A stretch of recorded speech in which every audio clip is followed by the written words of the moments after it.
Hello student, हम हिंदी जी के important MCQ की क्लास 1 कर रहे हैं जो आने वाली सभी एग्ज़ाम्स के लिए बहुत ही इम्पोर्टेंट होने वाली है।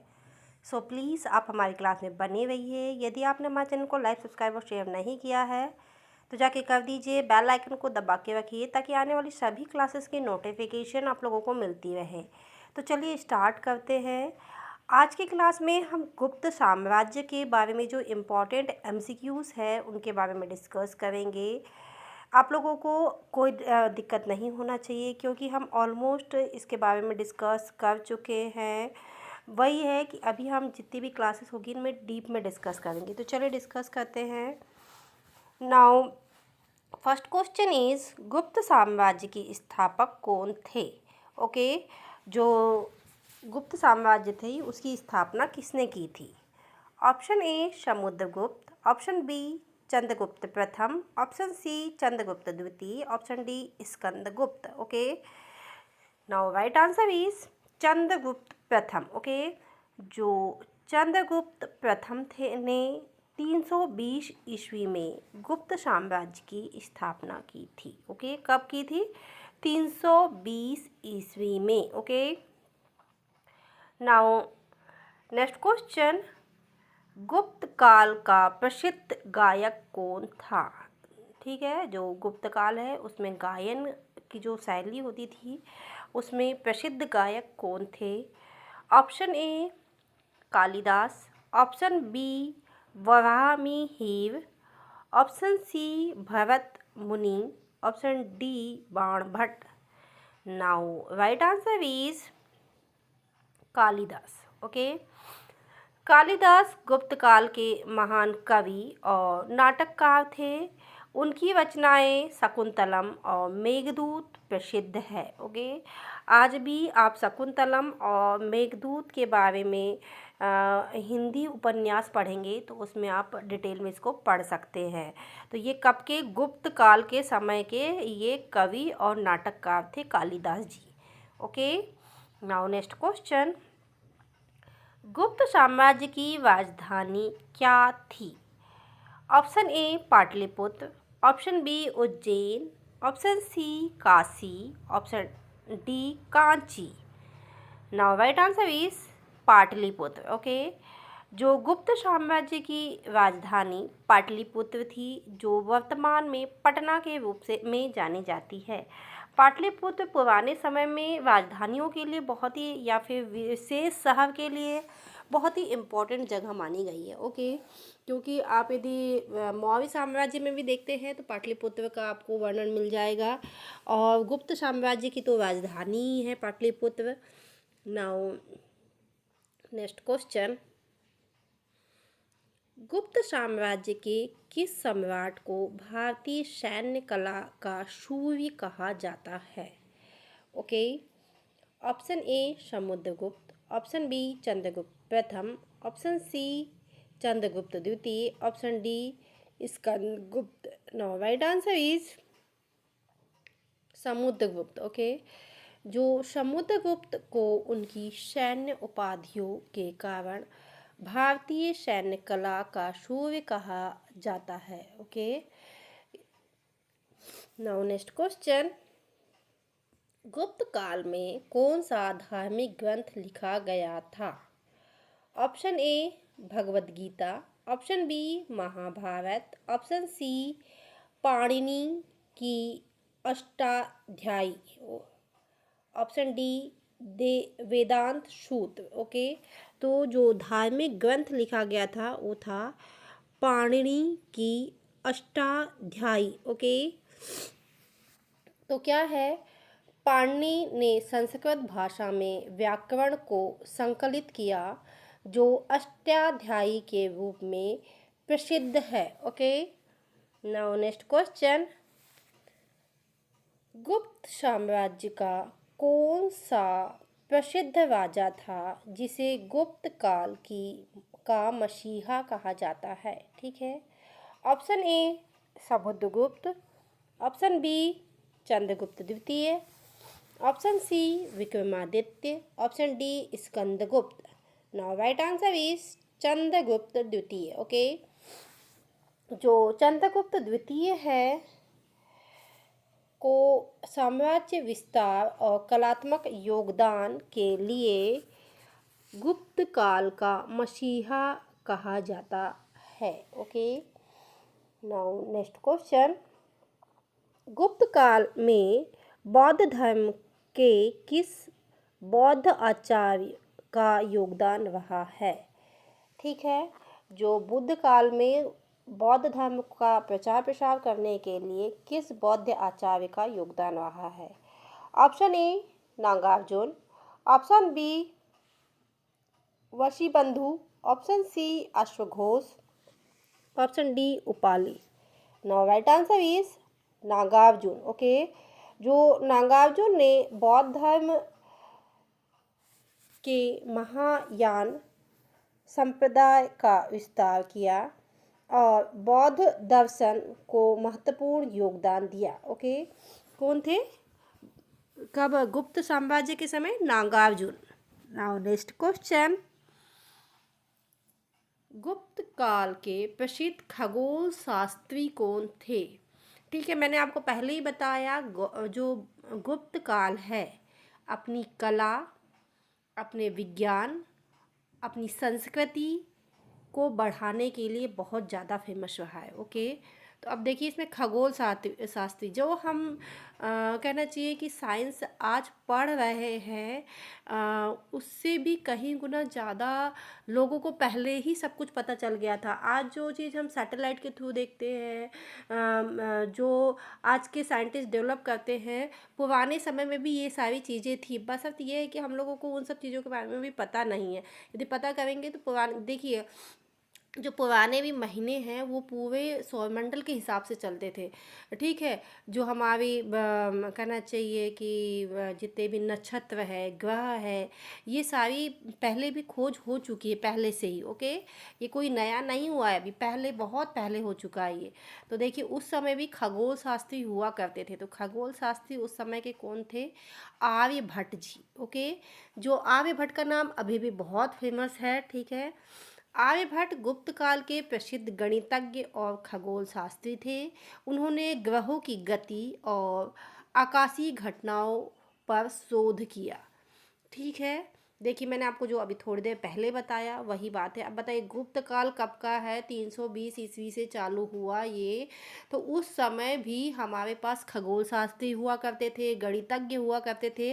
और भारत ऐसी जगह है जहाँ पे बहुत बड़े बड़े साइंटिस्ट हुए हैं, बहुत बड़े बड़े गणितज्ञ हुए हैं, गणित का आविष्कार करने वाले हुए हैं। बस अब ये होता है कि कई बार प्रसिद्धि प्राप्त नहीं हो पाती, नहीं तो नॉलेज हमारे इंडिया में बहुत ज़्यादा है। नाउ नेक्स्ट क्वेश्चन, गुप्त साम्राज्य के किस सम्राट ने भारतीय उपमहाद्वीप के अधिकांश हिस्से पर अपना शासन स्थापित किया? ऑप्शन ए चंद्रगुप्त द्वितीय, option B Samudragupta, option C Vikramaditya, option D Skandagupta. तो ऐसे कौन से राजा हुए जिन्होंने बहुत सारे हिस्से को अपने आधिपत्य में लिया? तो वो थे चंद्रगुप्त द्वितीय। ओके, देखिए कोई भी आप शासन या साम्राज्य बोले तो उसकी जो फर्स्ट जनरेशन है उसका काम होता है उसको उसकी नींव रखना। ठीक है, न्यू रखते तक और उसको थोड़ा सा डेवलप करते तक उनका शासन ख़त्म हो जाता है।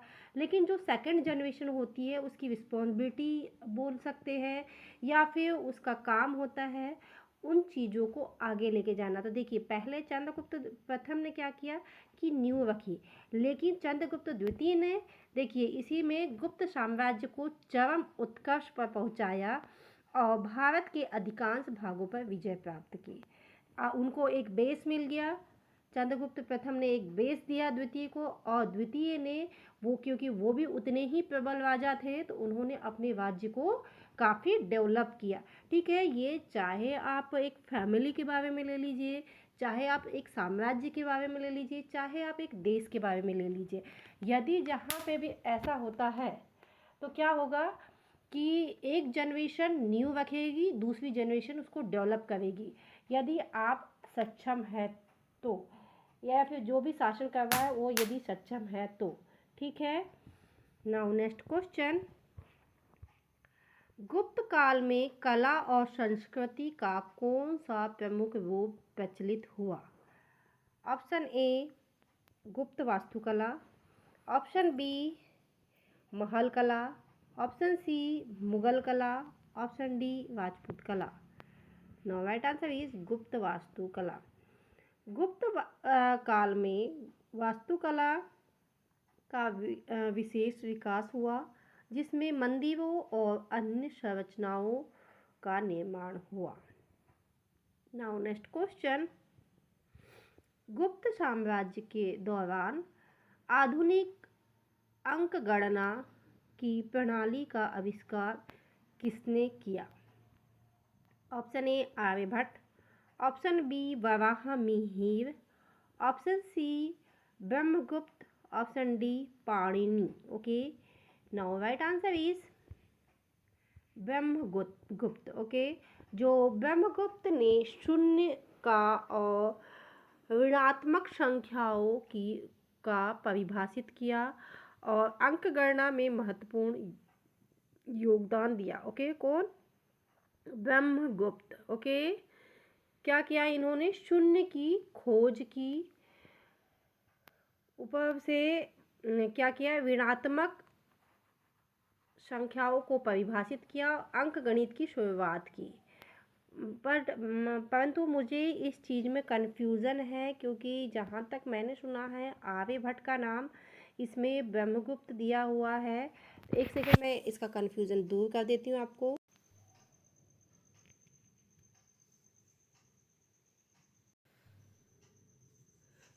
ये इसका जो राइट आंसर होना चाहिए मेरे हिसाब से आर्यभट्ट होना चाहिए, क्योंकि आर्यभट्ट ने ही शून्य की खोज की है। बाकी ऋणात्मक गणितों की परिभाषा के लिए ठीक है ब्रह्मगुप्त हो सकता है, बट शून्य की खोज के लिए Aryabhata is the right answer. Okay, now next question, Gupta काल का कौन सा राजा विक्रमादित्य के नाम से प्रसिद्ध हुआ था? Option A Samudragupta, option B Chandragupta द्वितीय, option C Vikramaditya, option D Skandagupta. Now right answer is Chandragupta द्वितीय। ओके, जो चंद्रगुप्त द्वितीय को विक्रमादित्य के नाम से भी जाना जाता है और वे गुप्त साम्राज्य के एक महान राजा थे। इन्होंने अपने राज्य को सबसे ज़्यादा विस्तार किया। नाउ नेक्स्ट क्वेश्चन, गुप्त साम्राज्य के किसने 5 प्रमुख स्तंभ का निर्माण किया? Option A Samudragupta, option B Chandragupta द्वितीय, option C Vikramaditya, option D Skandagupta. Now right answer is Samudragupta.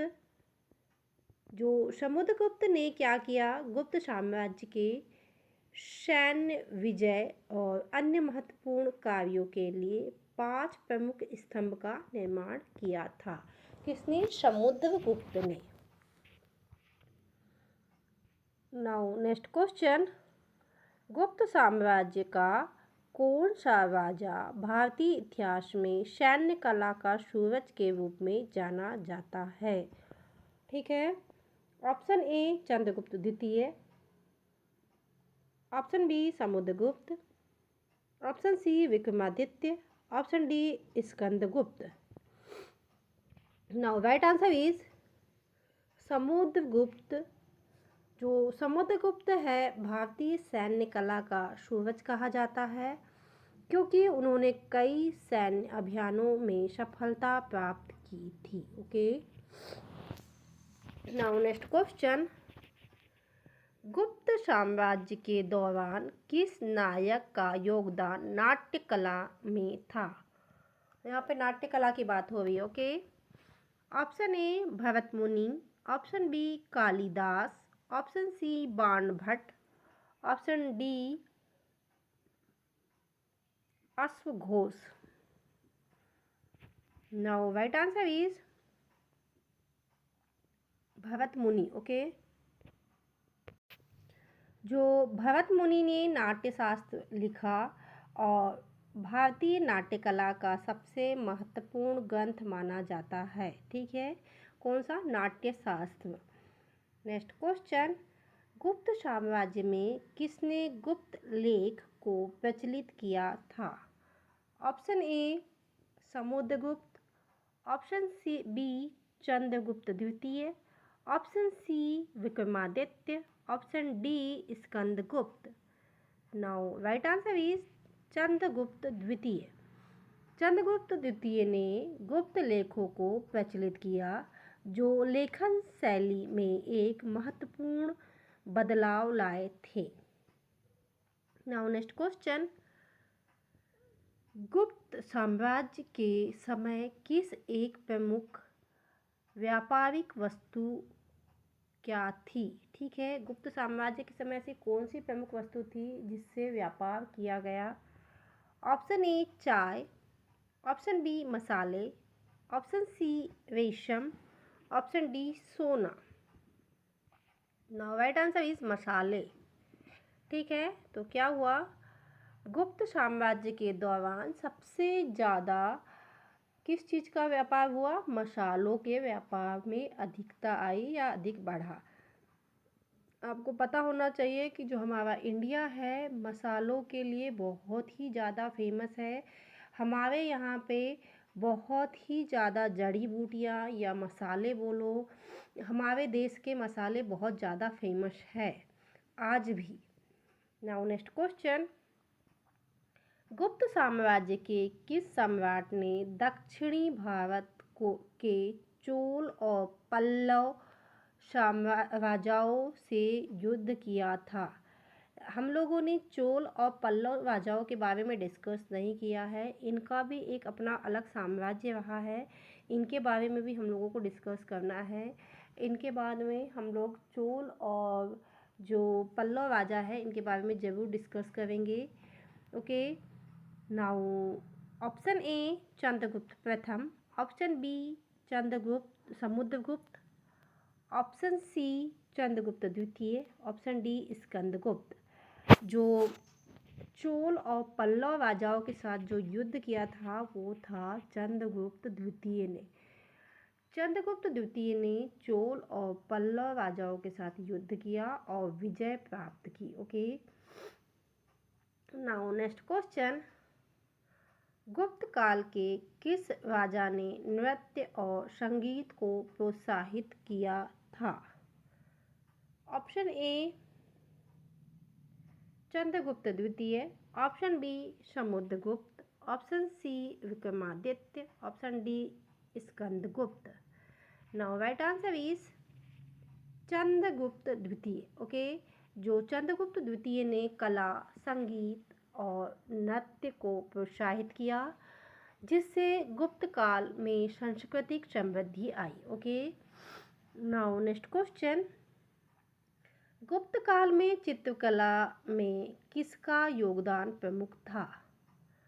Option A Banabhatta, option B Kalidas, option C Samudragupta, option D Chandragupta द्वितीय।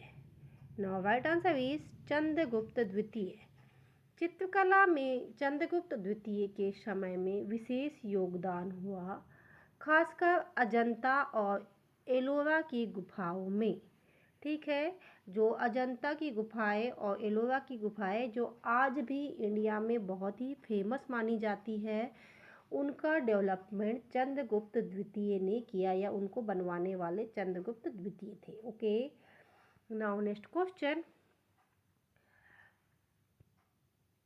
गुप्त काल का प्रसिद्ध न्यायशास्त्री कौन था? Option A Manu, option B Yajnavalkya, option C Brihaspati, option D Brahmagupta. Okay, now right answer is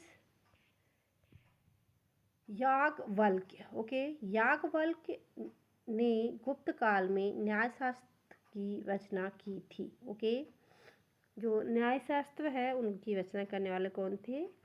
Yajnavalkya. Now next question, Gupta काल का प्रमुख धर्म क्या था? ऑप्शन ए बौद्ध धर्म, ऑप्शन बी हिंदू धर्म, ऑप्शन सी जैन धर्म, option D Islam. Now right answer is Hindu धर्म। गुप्त साम्राज्य में हिंदू धर्म का पुनः निर्माण हुआ और यह राज्य धर्म के रूप में लोकप्रिय हुआ। ओके, सबसे ज़्यादा लोकप्रिय होने वाला धर्म था हिंदू धर्म।